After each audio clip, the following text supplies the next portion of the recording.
நடிகர் சங்க தேர்தல் முடிந்து புதிய அணி பொறுப்பேற்றுள்ளது. முதல் நிகழ்வாக மூத்த நடிகை சச்சுவிற்கு ஆயுள் கால உறுப்பினர் அந்தஸ்தை வழங்கியிருக்கிறார்கள்.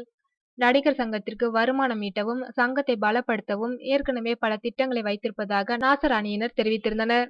அந்த திட்டங்களில் ஒன்று சங்க கட்டிடம் கட்டுவதற்காக திரைப்படம் தயாரிப்பது. அதை செயல்படுத்தும் வேலைகளில் இறங்கிவிட்டதாக கூறப்படுகிறது. அதற்காக ஒரு படத்தை தயாரிக்க திட்டமிட்டிருக்கிறார்களாம். அந்த படத்தில் கார்த்திக் கதாநாயகனாக நடிக்க இருப்பதாகவும் கூறப்படுகிறது. படத்தில் நடிப்பவர்கள் சம்பளம் வாங்காமல் நடிப்பார்கள் என்றும், பட வியாபாரத்தில் வருகின்ற லாபம் மொத்தமும் நடிகர் சங்க கணக்கில் வரவு வைக்கப்படும் என்றும் கூறப்படுகிறது. அதற்கான முதல் கட்ட வேலைகளை சத்தமில்லாமல் தொடங்கிவிட்டார்களாம்.